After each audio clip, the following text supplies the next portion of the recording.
It was supposed to be just another flawless gala. Crystal glasses clinking, men in tuxedos trading fortunes in whispers.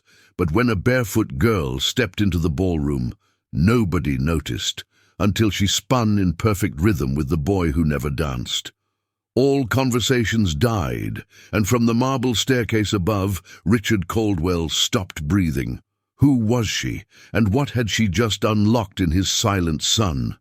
Richard Caldwell was a man who had everything: power, money, prestige, everything except the one thing he couldn't buy: connection. For 8 years, he tried to reach his son, Ethan, therapists, specialists, state-of-the-art devices, but nothing broke the silence.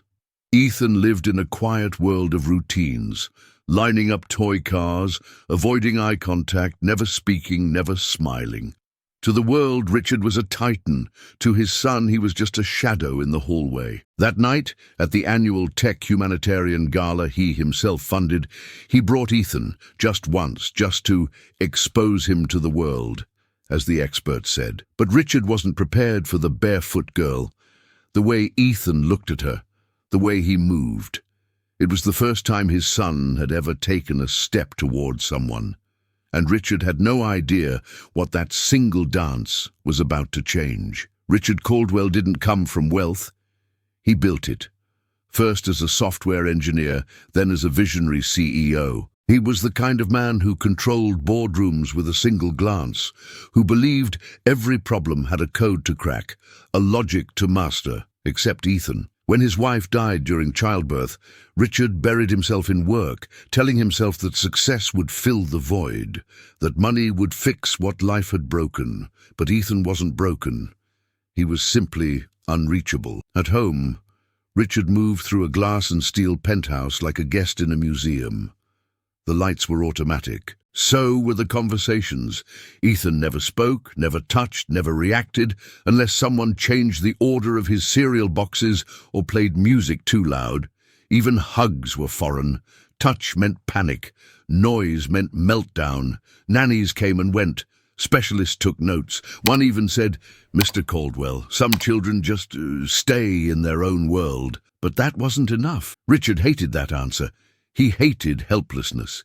He kept pushing. He created the Caldwell Initiative, an AI foundation for neurodiversity, donated millions to research, schools, and awareness campaigns. But in private, he couldn't even look his son in the eye. Their routine was sacred. Ethan would eat the same dinner at the same time, sit by the window with his headphones, then draw quiet loops in his sketchpad before bed. No words, no smiles, just silence. Until the gala. Richard had never taken Ethan to a public event before, but the child psychologist insisted it could be therapeutic. So he dressed Ethan in a miniature tuxedo, hired a support therapist to shadow him, and brought him to the hotel ballroom, thinking he'd sit in a corner and watch. And he did, at first, until a girl, small and thin and barefoot, appeared from nowhere and walked toward the boy no one could reach. She didn't speak, she just moved. And Ethan, for the first time in his life, moved with her. That was the moment Richard's entire world, everything he thought he knew about connection, control, and love, began to crack. There was a time Richard believed Ethan would catch up. He clung to early diagnoses: high-functioning, developmentally delayed, promising, words that hinted at hope. He built an entire wing in his company's headquarters dedicated to neurodiverse education, created apps for communication, hired the most expensive therapists in the country, and turned parenting into a science. All in the name of one dream: to hear his son say "Dad," even once. He pictured it, rehearsed how he would respond. Maybe he'd cry, maybe he'd just nod, quiet and proud. It didn't matter. He just wanted to matter to Ethan. But year after year passed, and Ethan remained silent, unaffected by hugs, holidays, surprises. When Richard took him to see fireworks once, Ethan screamed until he had to be sedated. His most vivid memory wasn't a birthday or a family trip. It was Ethan sitting on the floor at age 6, rocking back and forth in a storm of tears because the housekeeper had moved a lamp 2 inches to the left. Richard yelled that day. He regretted it instantly, but Ethan didn't flinch, didn't cry harder, didn't look up. He just kept rocking, lost in a world that wouldn't let his father in. It was the first time Richard felt truly invisible. After that, the dream began to shift. He stopped believing Ethan would ever speak, stopped hoping for breakthroughs. Instead, he focused on public projects. The Caldwell Initiative became his new mission. He appeared on magazine covers, won awards for innovation in autism research. At galas, he spoke of bridging worlds, of creating access, of unlocking potential. But at home, he couldn't even get Ethan to sit beside him. That night, at the gala, he didn't expect a miracle. He expected protocol. Ethan would stay near the exits, noise-cancelling headphones on, drawing his familiar loops. And Richard would shake hands, pose for pictures, then vanish before dessert. But then, a blur of movement. A girl, dirty, barefoot, maybe 9, slipped past security and wandered near the orchestra pit. No one noticed. She didn't steal anything. She wasn't begging. She just stood there, eyes closed, listening to the music. When she saw Ethan, she didn't hesitate. She walked toward him, no fear, no confusion, and when she reached out her hand, Ethan took it. Richard froze. Time stopped. The two began to sway, unsteady at first, then astonishingly in sync, like the music had connected a wire between 2 completely different worlds. Around them, people whispered, phones lifted, security advanced. Richard stood at the top of the staircase, heart hammering. His son was dancing, not stimming, not flinching. Dancing with a stranger. A girl who wasn't supposed to be there, and for the first time in his life, Richard had no idea what to do. He still believed somehow he could contain this, control it, explain it away. But deep down, a crack had formed, and he still thought he could fix it. The music softened, fading into a hush that blanketed the ballroom. All eyes turned toward the center, where Ethan and the girl moved, like they were the only 2 people alive. Richard remained frozen at the top of the staircase, his hand gripping the railing. He didn't blink. He couldn't. His son was smiling, not twitching, not avoiding eye contact. Smiling and looking straight into the eyes of a child who didn't even belong there. A security guard began moving toward the girl, but Richard raised a hand, an instinct. Something inside him whispered, "Don't stop this." The moment held. But inside Richard's chest, a storm raged. How? Why her? Therapists, teachers, specialists, none of them had reached Ethan, but this girl, this stranger, had done it in seconds, barefoot, uninvited, unexplainable. He walked down the stairs slowly, 1 step at a time, his mind trying to catch up to what his heart already knew. The world as he knew it had shifted. When he reached the floor, the girl froze. She tried to let go of Ethan's hand, but Ethan didn't let go. He squeezed gently, as if to say, "It's okay. Stay." Richard stepped closer. "What's your name?" he asked, his voice low. "Sophie," she whispered, not meeting his eyes. "Where are your parents?" She hesitated, then shook her head. "I don't have any. I just came in for food." The words cut through him. She wasn't lying. Her face was dirty, her clothes torn. She had come in through the service door looking for leftovers, and now, somehow, she had cracked open the soul of his son. "You know who he is?" Richard asked. She looked at Ethan, then back at Richard. "No, he was just standing there. He looked sad. And you just danced with him?" "I didn't plan to," she said, eyes wide. "I just felt the music. And then," he held out his hand. Richard looked at Ethan. His son, who had never held out his hand to anyone, never looked up, never initiated anything. And now here he was, holding tight to this girl like she was oxygen. Richard's throat tightened. He turned to the guests. Their faces were a blur of discomfort and fascination. Some were filming, others were whispering. He hated it. He hated them. This wasn't a spectacle. This wasn't for their approval. This was the first time his son had come alive. And it had nothing to do with his money, his tech, his projects. It was her, the girl no one saw. The girl everyone would have kicked out. "Come with me," he said to Sophie. She looked terrified. "I'm not calling the police," he added. I want to talk. Please." Sophie looked at Ethan. He nodded, barely. That was enough. They walked to a quiet corner behind the curtain. Richard crouched down, something he hadn't done in years. He was face to face with a child he didn't know, but who had done something sacred. "What did you do to him?" he asked. She flinched. "No, I mean, how did you reach him?" She shrugged. "I didn't do anything. I just danced. That broke him. Just danced. Something no therapist had ever tried. No protocol. No structure. Just a child's instinct to connect." He exhaled hard. Years of grief, guilt, control. It all came loose. "Do you have anywhere to sleep tonight?" Sophie shook her head. He didn't even pause. "You're coming with us." Her eyes widened. I can't."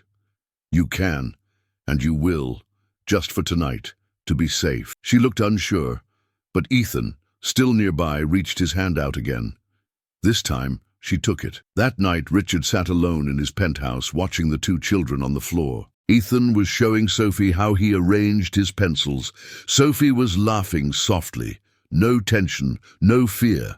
Richard felt like an intruder in his own home, watching a life he never knew was possible. And when Ethan gently leaned his head against Sophie's shoulder, something shattered inside him. It wasn't just the silence of his son that broke, it was his own. For the first time in years, Richard Caldwell cried, not out of frustration, not out of failure, but because he realized he had spent years building walls and a barefoot girl had torn them down with one dance. And what about you? Have you ever seen something so simple completely undo everything you thought was true? Tell me in the comments. Sometimes your story might be exactly what someone else needs to find hope again, because in a world that rarely slows down, it's the quietest moments that change us the most. The morning after, Richard didn't go to the office. For the first time in over a decade, he cancelled everything. Instead, he stood in the hallway, coffee cooling in his hand, watching Ethan and Sophie sit on the living room rug. Two kids from opposite worlds, folding paper into little boats. There was no talking, but there was something better, a rhythm, a peace. Richard didn't understand it, didn't try to. He just observed, like someone watching a sunrise after years underground. Later that day, he asked Sophie, "Would you like to stay a little longer?" She looked at him, cautious. "Why?" "Because I think he needs you, and maybe I do too." Sophie didn't answer right away. But that night she helped Ethan brush his teeth, lined up his slippers beside his bed, and sat with him until he fell asleep. Richard watched from the doorway, unable to move. Something in his chest ached. Not pain, exactly. More like the thaw after a long, hard freeze. After she came out of Ethan's room, he asked, "Why are you so gentle with him?" Sophie looked down. "Because I know what it feels like to be left alone." Richard sat beside her on the couch. The city lights blinked behind the windows. He didn't know what to say, so he said nothing. For once, silence felt safe. "You don't have to trust me," he said quietly, "but I'm not going to let you go back to the street." "I don't belong here," she replied. He nodded. "Neither did I at first." She looked up confused. "This house, the money, the image, I built all of it to feel in control. But lately it just feels like a museum, and you brought life into it." Sophie said nothing, but she didn't get up to leave. Later that night, Ethan woke up from a dream, crying. Richard rushed in, but Sophie was already there, whispering something, gently holding his hand. Ethan calmed, and Richard stood in the doorway again, this time not as an observer, but as someone beginning to believe that maybe connection wasn't about fixing. Maybe it was just about showing up. He didn't know if it would work, but for the first time, he wanted to try. The next few days unfolded like cautious footsteps on unfamiliar ground. Richard arranged for a doctor to check Sophie discreetly. He didn't want media attention, just answers, malnourished, exhausted, but otherwise healthy. Sophie hated the checkup, but said nothing. That night, Richard asked if she'd like a proper bed. She nodded. He had a guest room prepared, stocked with clothes, books, even art supplies. When she walked in, she stood still for a moment, eyes scanning the space like it might disappear. She didn't say thank you. She didn't need to. Meanwhile, something in Ethan began to shift. He still didn't speak, but now he waited for Sophie before meals. He mirrored her movements. He sat closer. And once, while she was sketching at the kitchen table, he quietly placed a green crayon beside her hand. His favorite color, Richard noticed, and he smiled. He started coming home earlier, turning off his phone, cooking badly. The three of them ate together, not much talking, but plenty of presence. At night, he read out loud from children's books, his voice stiff, unfamiliar with gentleness. Sophie listened. Ethan, too. The penthouse, once sterile, now had drawings on the fridge, blankets draped over the couch, and laughter. Awkward, but real. Richard wasn't sure what they were becoming. A temporary refuge, a trial run. But he stopped thinking in strategies. He started thinking in moments, and yet doubt was never far behind. The backlash came fast. A leaked video from the gala had gone viral. Ethan dancing, Richard standing stunned, the girl in rags. The headlines ranged from praise to poison. Billionaire's son touched by street child's kindness. Staged redemption or genuine miracle. Then came the corporate emails. Board concerned about unvetted child in household. Negative optics. Urgent. Legal boundaries of informal guardianship. One director texted bluntly, "Are you thinking clearly, Richard? What if she hurts him?" Richard didn't reply. But the question hit hard. What if he was projecting his guilt onto Sophie? What if he just needed to feel needed? He began to withdraw, less present, more guarded. Sophie noticed. So did Ethan.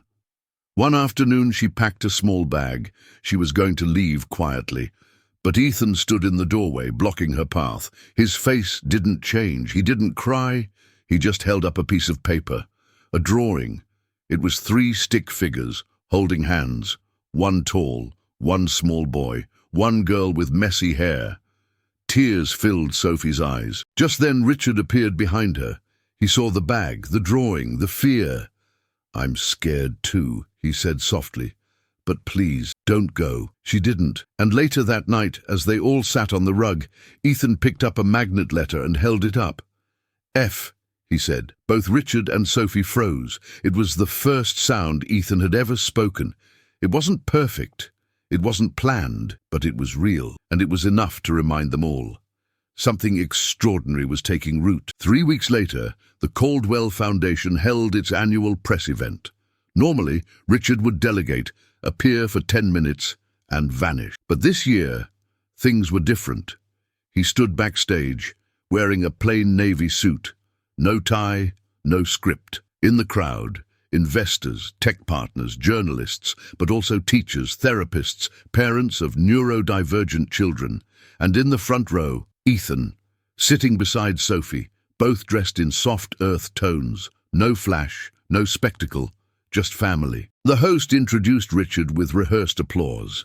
He stepped up, took the mic, then paused. "I've written speeches for most of my life," he began. "Today, I didn't write one.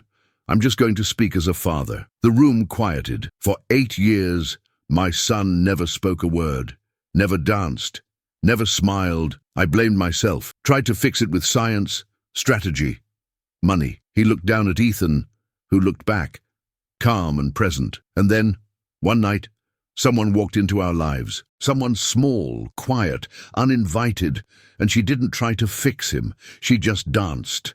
Murmurs rippled through the audience. She didn't have a last name when she entered our home. Now she does. Sophie Lane Caldwell.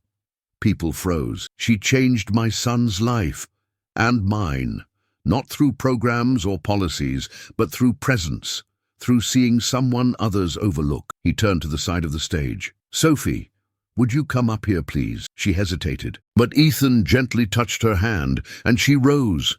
As she stepped into the spotlight, people saw her differently, not as a charity case, but as a force. "This is the bravest person I know," Richard said.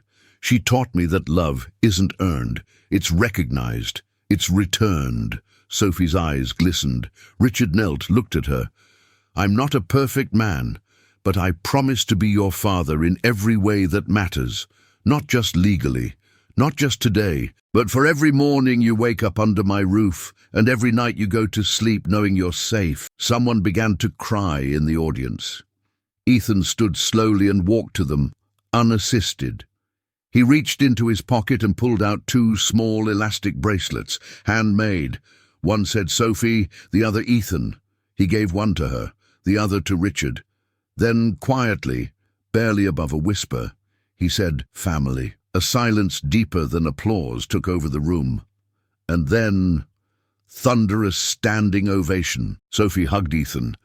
Then Richard, no words, just the warmth of something that had taken root slowly, painfully, but fully. Later, when asked by a journalist how this would affect his public image, Richard smiled. "I don't care what the world sees.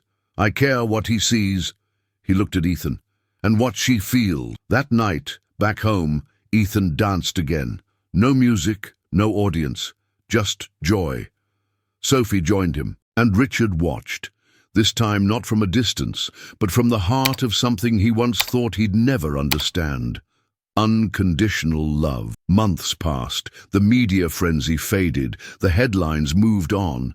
But inside the Caldwell home, everything had changed. Mornings now began with quiet chatter over breakfast. Sophie humming a tune, Ethan scribbling shapes on napkins, and Richard making the worst scrambled eggs in town. There were routines, sure, but not the rigid kind. There was laughter, eye contact, and even bedtime stories with voices. Ethan spoke now, not often, not fluently, but with intention. And Sophie? She enrolled in school for the first time, took dance classes, started drawing again. She once told Richard, "I didn't think people like me could live in places like this." He smiled.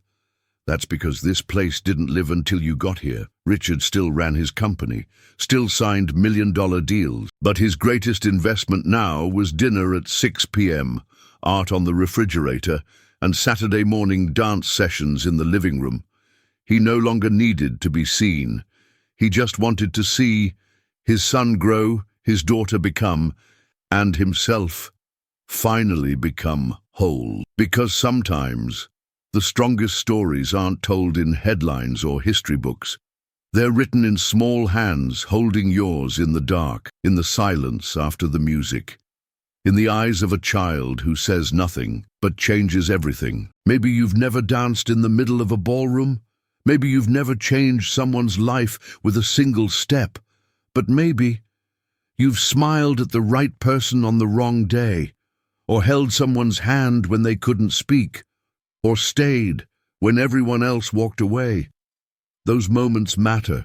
Sometimes the smallest gestures leave the deepest marks.